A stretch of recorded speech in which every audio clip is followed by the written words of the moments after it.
read the protocol right now? It's up to you. Yeah. So the class started with Farid asking everyone about the election and answering questions that related to the first paper due that night. After that, Jack began reading the protocol. Then Charlie asked about where human sensibility differ from human thinking. Farid said that this is an interesting general philosophical question in understanding the human being and the source of our knowledge. In modern philosophy and in modernity, there are two tendencies of belief. That is like all our knowledge come from perception, which is called empiricism, and as opposed to rationalism, where we believe that knowledge come where we believe that there is a specific innate knowledge that only come from thinking. Farid then respond to Jack by saying that we should not always be looking for answer, despite our desire for certainty and sound judgment. Okay, maybe At that's Socrates, that's a little bit misleading, I guess. Did I say that we should not be looking for answers? Jack said that you should not. Jack said that in the protocol, Jack said that you should not look for the answer at all. But like you then did like rejected Jack's statement and said that we still look for the answer, but we cannot get the the whole perspective or something like that. Jack, does that fit with your? Um, More or less. It wasn't really like it was more. It was suggested that we shouldn't be looking for answers, and then you and I had a little quick discussion on what was actually said in class, but we ended up going with whatever you said. But yeah, That doesn't sound very democratic, but not really. But I agree with it. I thought it was fair because ultimately it was about what you said, and I misheard you. So well, I guess I mean it's kind of common sense. Like if you are posing a question, of course you are orienting yourself towards the answer. The question is, what kind of um, orientation do you take with respect to any answer? So you might just sort of say, okay, that's my answer, and then move on, and which is usually how we understand question answer um, relationship. But also after the answer, you might still keep the question. So it's not like there's only one answer, like a problem solving thing, because perhaps some of our problems, if not all, come from our approach to life as if it's a problem to be solved.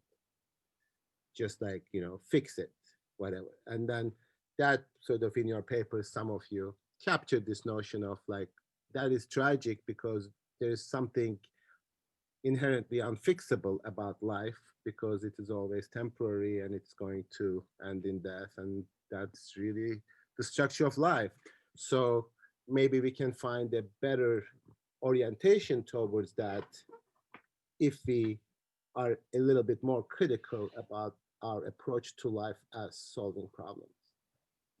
That was the um, Socratic um, wisdom or I like orientation because you're sort of responding to some issue in front of you. So, okay. Yeah.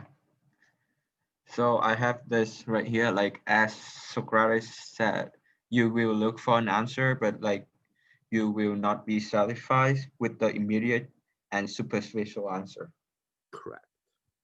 Yeah, most of the time, our relationship to what we do is relatively external. We look at it at if it's a job, There's something about being a philosopher or studying philosophy that has much more intimate connection with one's life than any other way of existing. As philosophers tell us how to live, help us figure out certain things. Life in the 21st century is so complicated that we as human beings cannot have an entire vision of it. Philosophy is the only discipline that makes an attempt to see life as a whole. Ferrick gave an example of a chemistry teacher saying that the entire world is chemistry. But like meanwhile, there's a lot of things in this world. The teacher just reduced the word and look at the word from a particular perspective. Philosophy is the only discipline that try to see the whole. However, right now, most academics are focused on specialized knowledge. They they do not try to have a perspective of the whole. Harder makes the case that ancient Greek philosophy has always been understood as a way of life, not as a discipline or a subject or a set of books. Charlie argued that philosophy is just reducing the universe to the universe as understood by human existence. Ferric rejected this idea by saying that all scientific activity are human activities. So we can stop being human, but other than that, it's not reducing anything to human existence. In fact, understanding nature is necessary for us to know how to live because our understanding of nature is is sourced in what other people tell us, not our understanding. We cannot orient our life accordingly. It, some question was asked, such as, is philosophy always changing as we learn more? Is philosophy dying? Then Farid also said that we are not worthy of philosophy in the contemporary culture due to a general allergy to disdain to thinking. It causes instability and confusion, making people not want to live in a philosophical way. It's a difficult exiting in the 21st century, as people want to be sure that they are making money and have a stable life without confronting difficult questions. Farid then continued to discussing how Heidegger study ancient philosophy it is because it is how philosophy emerged and how it came to be. If we want to understand something, we need to understand how it developed. This approach is based on a conviction that philosophy is fundamentally historic. In fact, pre-Socratic philosophers did not make a distinction between historia and the love of wisdom, which is philosophia. Today, we have a very historical approach to our understanding and our knowledge in the sense that we try to come up with some empirical fact, but we really do not look at the words that we use, the concept that we employ in terms of their origin. Farid claimed that we don't even know who used the concept of race first. He said that we ignore the race origin, but we want people to stop being racist. Well, I guess at least some of us too. So, okay, any questions about this? Any issue about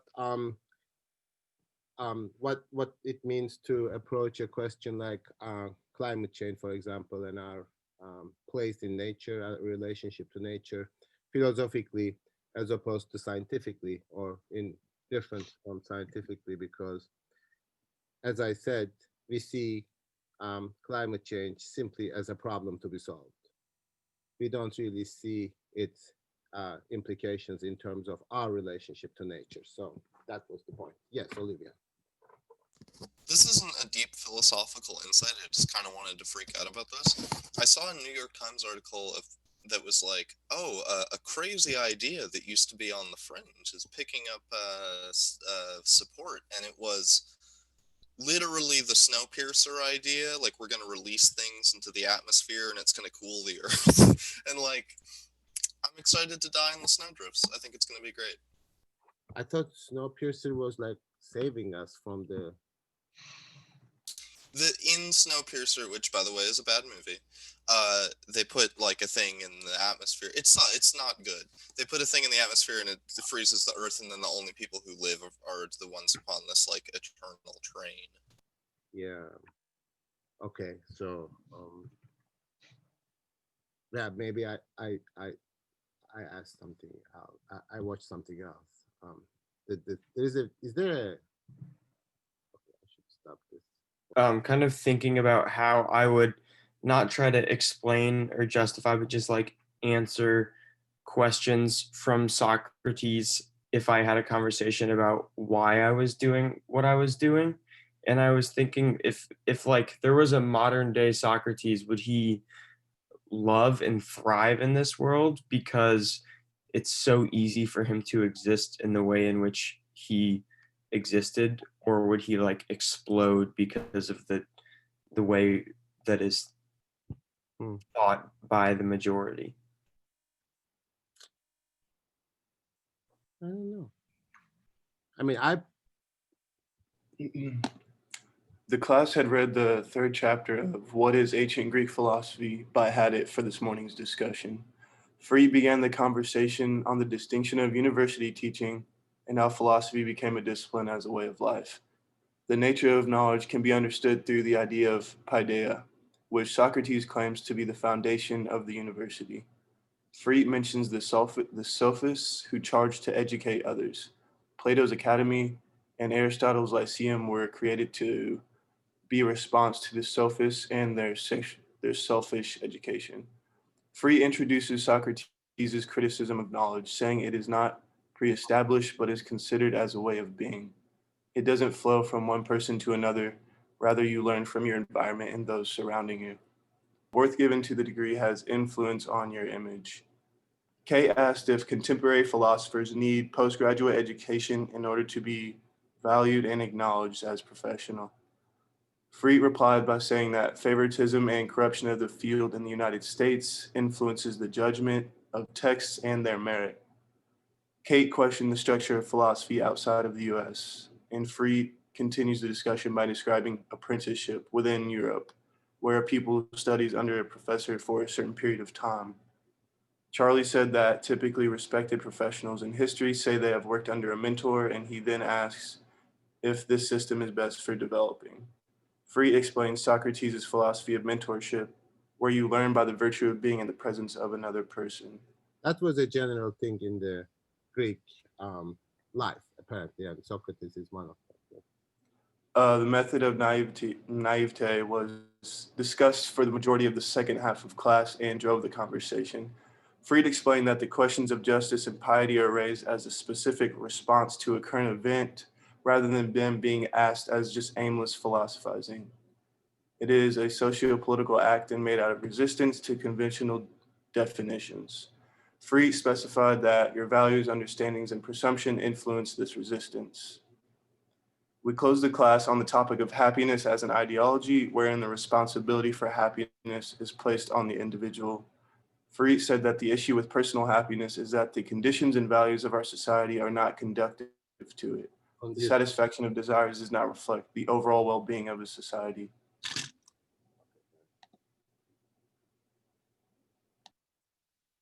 You meant conducive, right? Not conductive. David? Hello? You meant conducive, right? Yeah. Okay. Yes. Any questions before we move to the last part? We'll come back to some of these issues. So maybe I should just let you finish and then discuss it later. Okay. Okay, so Friday, 11/6, our assigned reading was Euthyphro, which is one of Plato's Socratic dialogues. We began class by discussing the resentment of the young by older people who feel that the young have it easier than they ever did. We then briefly discussed the US presidential election, and Hasue, Nancy, and Kit gave their perspectives as students living outside of the country. Freud then spoke about Euthyphro in the context of an anecdote given in Ado, wherein Socrates, upon being declared wisest by the Oracle of Delphi, attempts to find someone wiser than he. He also pointed out how the action of Euthyphro's that Socrates questioned echoed the Greek mythological tradition of sons killing their fathers. Placid commented that he found Socrates to be very smug in the dialogue, and Freud responded by asserting that in general, the smug party is the one who claims to have authority over knowledge, such as Euthyphro. Jack connected the feeling that Socrates is being smug to the fact that we tend to identify with those in positions of authority when they're under scrutiny, even if we disagree with them. Farid stated that the goal of asserting one's ideas, even if one is not in power, is to gain power rather than to critique it. He also said that asserting his ideas is not Socrates' goal in his dialogues, as he claims to know nothing. Olivia mentioned Ado's discussion of Socrates' exaggerated ignorance in connection with Socrates' critique of power. Kate called into question the idea that a person not in a position of power attempts to gain power by arguing for their ideas. She said that all power is forceful by definition. Farid clarified that the concept of power applicable to his statements is a Foucauldian generative power. In this vein, he discussed the problematic exchange that happens when a person in power's ideas are questioned and they demand from the questioner a better idea in response. He also mentioned Socrates' opposition to pressure to follow a predetermined, correct path. After a short break, Freud opened the discussion by speaking about the contemporary perception of wisdom as simple, profound statements, and how this concept of wisdom differs from Socrates. He also talked about how Greek philosophy is partially responsible for the movement from polytheism to monotheism, as it's harder to define concepts like piety in a world where the gods are at war. Charlie pushed back on the idea that Abrahamic monotheistic religions see the world as governed by a single all-powerful God, as there's oftentimes also a devil figure present. Plus, discussed the interesting passage from the text where Socrates questions if piety is like a human god trading skill. We then examined one of the central tensions of the dialogue. Is piety pious because it is God-loved, or is piety God-loved because it is pious? After Freud claimed that Socrates' ideas do not undermine religion, Isaac challenged this idea, saying that the following of God-given rules runs counter to Socrates' approach to life. Freud responded by illustrating the idea of the practice of religion as living with one's faith as opposed to God-given rule following. He asserts that Socrates' ideas do not undermine religion but promote a religion of personal faith. In this view, one's inner conscience is connected to religious faith.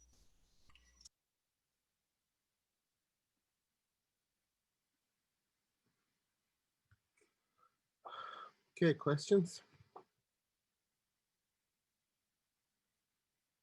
Comments?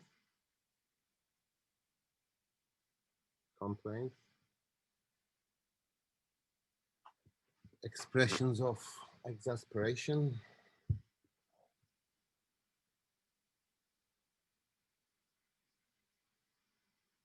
Boredom? Indifference? Lack of engagement? Anything?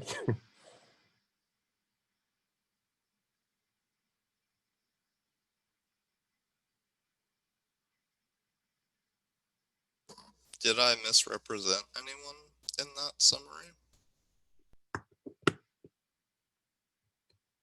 Misrepresentations?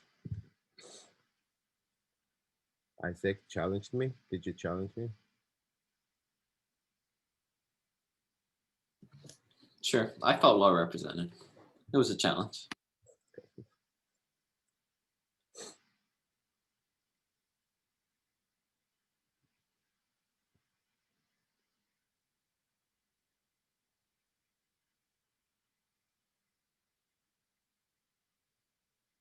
No one has anything else to add?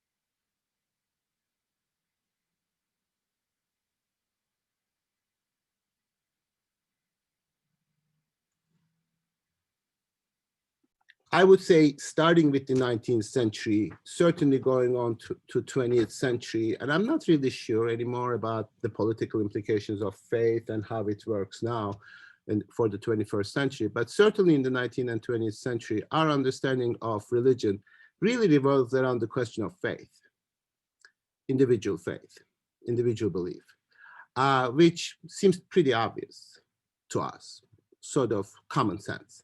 But what common sense to us might not have been the common sense for the Greeks, because when you prosecute your father because that you believe is going to please God, that's a kind of interactional relationship, transactional relationship that we might not really understand, because you as a person may not even question whether that's the right thing to do or not. You might not even have a sense of trusting your thinking or your permission to think what is right for you. So for us, that seems to be pretty much basic, like individual decides. Even like as a Muslim, for example, I never really understood that question of faith. People, when I tell people like I'm Muslim, that means something completely different than it means when somebody says I'm a Christian here in the United States. And it's very hard to explain that difference other than this appeal to this individual. When you believe, what justifies it is your faith. And people here come to say like, oh, I'm like, I believe or I don't believe, etc. But in where I grew up, you are a Muslim because you were born there. It wasn't even a question like whether you decided, whether you were baptized, whether you just are. It's it, that's it. And I never really thought of it as my choice, like my decision. And maybe we exaggerate that my decision part. Like, you know, it so happens for some variety of reasons, people who grow up in the United States, 99, 90, whatever % of the time they become Christian and happen to have that faith. And people who are born in Pakistan, 98% of the time they turn out to be Muslims. But if you go with the idea of individual choice, that seems very suspect, because like how come like all the individuals in a particular geographical group seem to have that kind of belief? So it's always the sort of context, the background, etc. So when Euthyphro is doing that, when Socrates is saying like this very important question, and as a question, do you believe it is pious because it is dear to gods, or it is dear to gods because it is pious? Now that very direction of the question changes the priority in a very significant way.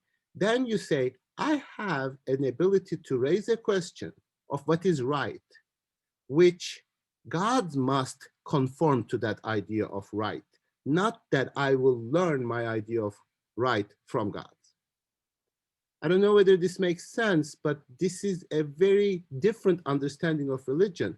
And to kind of imagine something like Greeks changing the narratives or interpreting the narratives of their gods, and somebody says, well, Aphrodite shouldn't have really done that, so I'm not really going to, you know, go with that aspect of Aphrodite. Or Kronos was kind of a dick and he was eating his children, so I'm not really going to follow Kronos's teachings, because so that very notion of being able to critically reflect and think about the stories that people tell about gods is really something that is made possible by this kind of questioning. Socrates says, is it pious because gods love it, or gods love it because it's pious? that makes God loving it predicated upon something being essentially pious. Is that clear, like how this changes? Now, that doesn't undermine religion in a way that Isaac challenged me, but that's cool. It doesn't undermine religion, but it actually, in a critical way, makes it stronger. Because if we were to just attach or not attach to Christianity, to Islam, to any kind of religion, independently of our reflection, then nobody would attach to it. Like, because, Islam screwed up millions of times. Christianity screwed up millions of times. And if you were just sort of think of religion simply as a set of teachings, you would say, no, it's wrong. So like if you are, for example, if that were the case, then you would say, well, Christianity doesn't recognize same-sex marriage and love, etc. So I drop it. You just say, no, actually, my understanding of Christianity and this understanding of Christianity can be 180 degrees opposite of somebody else's understanding of Christianity. But that understanding is allowed. That understanding is possible because you reflect on it. You ask a question. You say, I want to save Christianity, for example. I am going to reinterpret it in such a way that it's not going to be, according to my understanding, bigoted. Now, the fact that you can do that shows a kind of critical approach to religion, which ironically makes religion stronger, not weaker. And that's the idea that we need to understand philosophically, how we transform what we question from what it is. And that identity is never a straight sort of unproblematic, unchanging identity. What religion is, what Christianity is, what science is, what anything is not independent of its dialectical relationship to question. So when Socrates asked that question, is it pious because God's love it, or God's love it because it's pious, then he is actually, yes, undermining a certain uncritical approach to Greek religion, but it is actually making the idea of religion stronger. Yes, Olivier.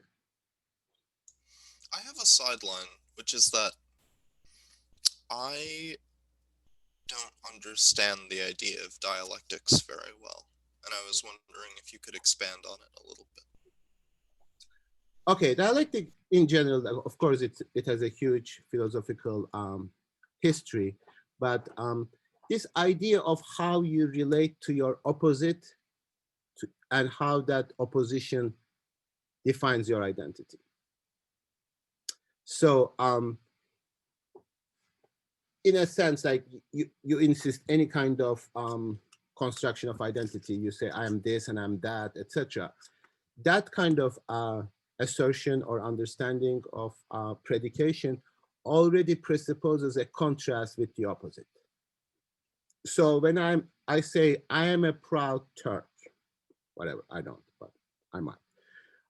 If I say that, then I am also saying that I am not anything else. I am not American, I'm not European, I'm not British or whatever. So I'm not saying that explicitly, but in that notion of identity, you already establish a relationship to the opposite. Sometimes that opposite actually contributes to your identity, because what I'm going to say as I'm a Turk, I'm a proud Turk, is going to be different. What it is going to be different according to how I understand of being a non-Turk. So if I have a peculiarly contentious relationship with Americans in the last 4 years, when I see a Turk, I am dissociating myself from Americans. I'm saying like, I'm not an American, I'm a Turk. I'm protecting myself. I don't really care about being Turkish. I'm more like saying like, I don't belong to this racist society, right?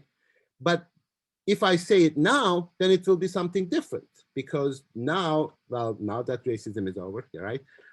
With the new election. Okay, I'm joking, don't take that seriously, but like that conviction, like my understanding of whatever has changed, so my identity also has transformed itself.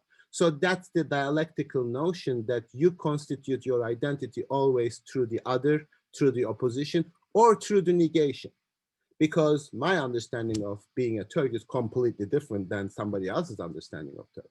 And that's also an opposition because they hate the Greeks, for example, because they are fighting with the Greeks. So when they say I'm a Turk, they are saying like, I am not Greek, I'm not like that. So that's the kind of movement of negativity in philosophy. And if you go to 19th century, Hegel really sort of develops this idea completely, but it's really this idea of identity is always a matter of opposition. It is never a simple mathematical class. This is what, say like Venn diagram, etc. It's really like that limit is defined in terms of your relationship to the opposite. Okay, that clears it up a lot. Thank you. Okay, so when I say religious, like what makes religious idea stronger is actually the non-religious idea. So when you have this naive understanding of religions, like Zeus says this and that's why it is that. When you are questioned, when Socrates says, well, is it pious because gods love it or gods love it and gods are secondary to that being pious at the beginning or essentially, then your understanding of Greek mythology changes. Then you try to see how these actions towards around gods can lead to something like a question of justice. How justice is not actually always goodness, but it is a particular relationship between differences. So our understanding of religion nowadays is much more purified, because when we came to do, Christianity, but it canonized more explicitly in the later centuries, it's like God is perfect, which is this desire to exclude any notion of contention, question, difference from the nature of God. It's perfect, omniscient, knows everything, omnipotent, has power for everything. Now, of course, this is the concept of God developing like that, which was not exactly Zeus. Zeus was, yes, but he was a brother. I mean, there's also Hades. There's also like other people who are somehow participating within this. Now, when we move towards more towards monotheistic religion, the idea is behind this, like, is it pious because gods love it? Or gods love it because it's that pious. Now that piety has to be defined from one source. It cannot be defined from multiple sources. Now, of course, this is the orientation. This is where we are moving. This is how Socrates is actually contributed to the conceptual emergence of monotheism.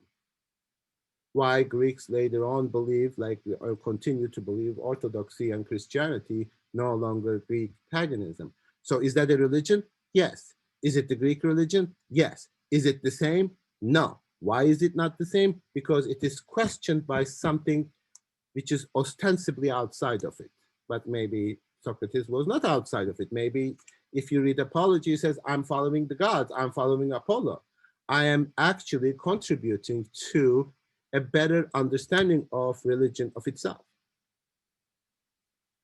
And therefore, I say that religion has never a unitary identity. It is never unchanging. It is never always the same. It's never the same. An identity, your identity, personal identity, national identity, sexual identity, any racial identity is never something stable. It's always in the process of dialectically changing in relation to its opposite. Yes, bless it. Yeah, I just would like to ask that isn't like the idea, well, at least the religion I've been exposed to, the idea of religion supposed to be like a comfort in the sense that, like, how we discussed that everything is unstable and everything's ever changing and everything like that. whereas religion becomes this thing like for Heraclitus, logos and everything like that is like at this like unchanging, but then that's where you find your stability. And like, isn't that like what makes it, like what gives it its strength? The idea that like this is the one thing that's like correct. And yeah, that's is basically what I'm asking. But are you asking this as a way of questioning of the dialectical nature of religion? Yes, yes. Okay, and also the desire for stability itself is a dialectical process. So if you are searching for unity and searching for like that kind of stability is only because in the world you are experiencing this instability. Like, you know, our new president comes up and says like unity, we should have a United States, etc. It's like, why? Because there's a complete disunity, and that's the desire that he is expressing, right? But when it is unified, that or the illusion or delusion of unity, that only emerges at the expense of suppressing the difference. So how does Christianity get into crisis? Because it's successful. It undermines all the other ways of thinking and it creates a stability. But the nature of stability is that life is not stable, existence is not stable. That's what human beings are searching for it. And tragically, when they achieve it, it's oppression. It is the church's like dogmatic assertion of stability. You can assert it, but when you achieve that, we believe that in Europe that was kind of achieved, sort of constructed, of course. What happens is that the differences proliferate. Then you work against it. Then you are trying to undermine it. Then religion becomes much less acceptable because it is much more powerful, because it is much more unitary. Now we can tolerate religion in a way that maybe people during Enlightenment couldn't tolerate, because they would say, like, what do you mean you are Christian? They are killing everybody. And you would say, well, they're not killing anybody because they are not this unitary stability that they are protecting anymore, but they have been displaced. Now, when you are displaced, when you are weak, obviously you are searching for that unity. But paradoxically, when you achieve that unity, then it dissolves. So that's the story here. Questioning can actually never make you weak, unless you need to know how to respond to that question. And I think that's the key here. Like, philosophy can actually make religion better, better in the sense that more effective, more acceptable, more effective in the sense of faith that maybe pre-Socratic religion didn't have. Does this make sense? Like how this works with the opposite and how you relate to the outside, like, you know, it's, I mean, there are like examples of this, like my experience of the most unified I've ever seen the United States was when? You think? 2001. 2001. Not after the election. It was pretty divided before the election. But like, even if you like think about that time in the year 2000 after the election, that was like, I think at that time, like the electoral college was like 271 to 269 or something like that. So it was like, and everybody like looking at Florida is going to, and everybody is like, this election is like, shows that how divided this country is, etc. And then, you know, the ambush comes, like people, like there's really not that kind of a division of animosity and like, I'm going to stay in the White House, I'm not going to leave type of thing. So like very gracious, and then 9/11 happens. And like all of a sudden you have like complete unanimity in the Senate or in the House of Representatives, right? They are sort of like making one decision after another, making laws, they are all working together. Why? Because there is an opposition. there is a threat, there is an enemy that somehow unifies people, right? Then what that produces is its opposite. Like all the policies that it implemented over the last 20 years is pretty much directly responsible to, and symbolically, like Trump saying that we are not going to accept Muslims from these 7 countries, that is the manifestation of that pure unity. That would not have been possible because before 2001. So this kind of attack creates a unity, and that kind of unity creates the disunity. This is pretty obvious in, if you just look at the last 20 years of American politics. Now, is there a common enemy? I mean, we can't even agree that Russia is a common enemy. Like, some people are trying to make it, I mean, like, different politicians have been kind of trying to half-ass the Cold War too by being like, China is evil, but I don't know, I don't really feel like it's picking up that much steam in American political discourse. Like, I just don't feel like in the way that the Soviet Union absolutely dominated the imagination of American politics in the middle of the 20th century, like, I don't feel like the PRC is doing the same thing right now. Well, therefore, there should be something. So, like, you should have something really serious. Like, if you want the American society, if you are complaining about the division within the United States and you want to manufacture a unity, make China attack Pennsylvania. That would create a unity. That would, everybody will come together. All the Trump supporters or the Biden supporters, that's going to create a unity. That's how it works. So when Socrates questioned, they kill him. Now, killing him actually undermines Greek culture, Greek society, because once you somehow destroy your opposite, make it completely disappear, you actually destroy yourself. If the PRC started a land war in the middle of Pennsylvania, that would be one of the funniest things to ever happen. The what? PNC? The PRC, People's Republic of China. Oh, PNC. They're going to do what? Attack Pennsylvania? I'm saying if they did, like if they had like people on the ground in the middle of just like some field in Pennsylvania, like rural Pennsylvania, that would be awesome. Invade? Yeah. Okay, then. But not like a port, not like a bombing campaign, just like dropping directly into rural Pennsylvania. Yeah, that would be a little, that would be weird. I think it needs to be more structured and more threatening. And then the United States maybe can unite. Like, I mean, to be perfectly honest, like on the other side, from the outside, United States divided is actually not all that terrible. I mean, to me, United States united in 2001 was horrifying. So that's always a question of perspective. Like my colleagues here who are supposedly leftist, etc., were like carrying flags at Earlham. That was a different time.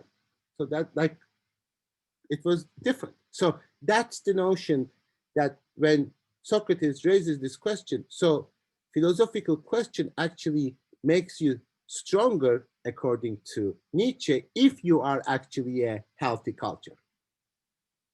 But if you are not a healthy culture, and healthy really means Nietzsche in this really very concrete metaphor of immunity. Are you immune to it? Can you deal with it? Can you accommodate what attacks you without undermining yourself?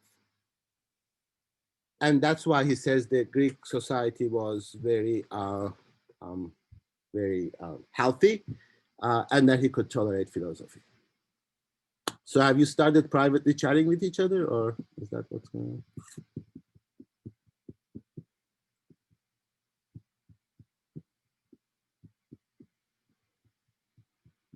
Yes, Isaac. I'm having a little bit of difficulty understanding like what the connection is with Socrates specifically to monotheism, because if being able to respond to the criticism makes the religion stronger, then why did such a unitary vision without room for interpretation grow after Socrates? Because you are moving from polytheism to monotheism. And this idea there, like for us in the 21st century, a non-monotheistic religion doesn't make sense as an article of faith. It might make sense as a political statement, as a way of life, maybe. I want to have multiple gods and my life to be so. But for us, the conceptual necessity of having one God, because if you have two gods, that contradicts this idea of stability. And Socrates is the one who is asking, if you try to define what is pious, you need to operate with a unitary definition. Because you cannot say it's pious for this God and for that God. Then you don't have a definition of piety because they contradict each other, right? It cannot be both. And this conceptual thinking that there should be a unity in the concept and it should be the same. Greeks didn't really ask this question, at least explicitly, before Socrates. Like Zeus does that. I mean, your God kills his father. What does that mean? Like, how does that even make sense?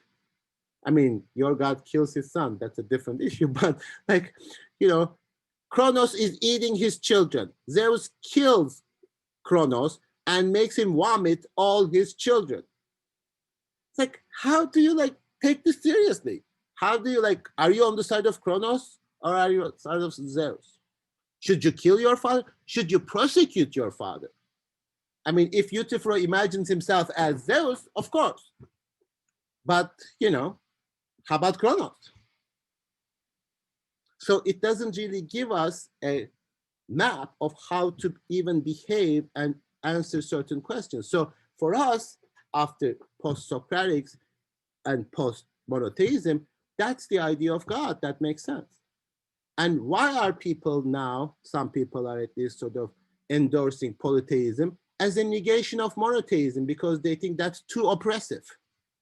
It is too oppressive that it is dominating, but maybe there is something in conceptual thinking that can potentially lead to that oppressive understanding because there must be one definition, not two.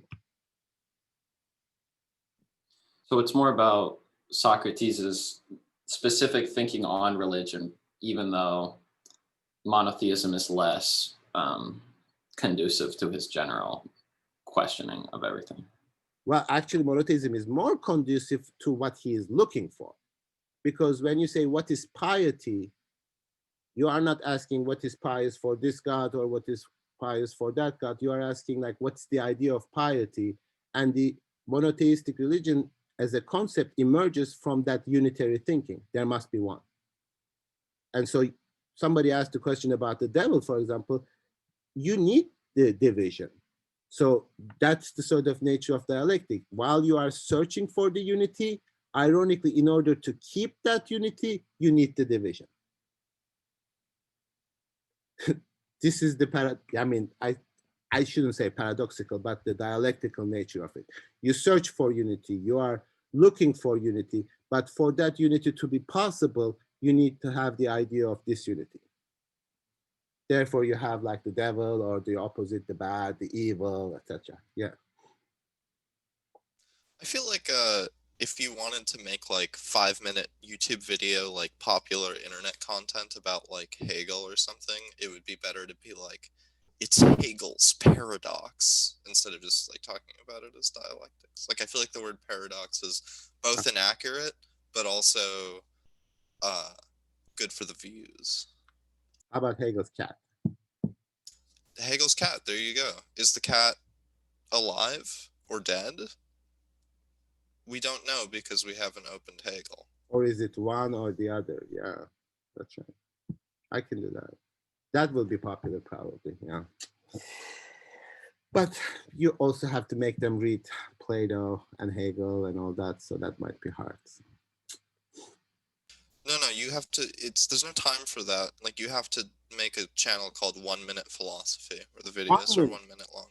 Okay. Well, And I just scream for 50 seconds or whatever, and then 10 seconds is the social media links. Okay, so can I just cut and paste from this recording? Okay, I will do that. You just get the best 60 seconds of class. Yeah. Then what will you be there when I hate myself?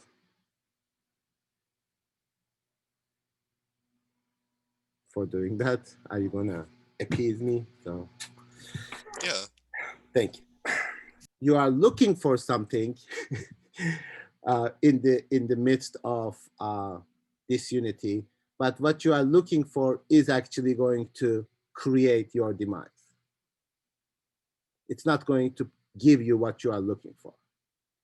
And that's the paradoxical or maybe like tragic aspect of the both philosophical and existential issue that we learn from as a way of life. Now, philosophy as a way of life is really an attempt to learn how to live with this contradiction, given that you are never going to be able to erase it.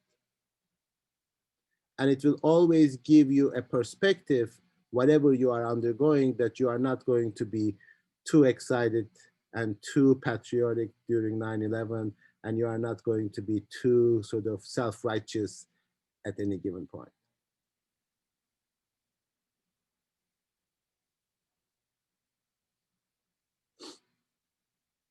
Also, you know what's going to happen with the new elected president in the next 4 years. So.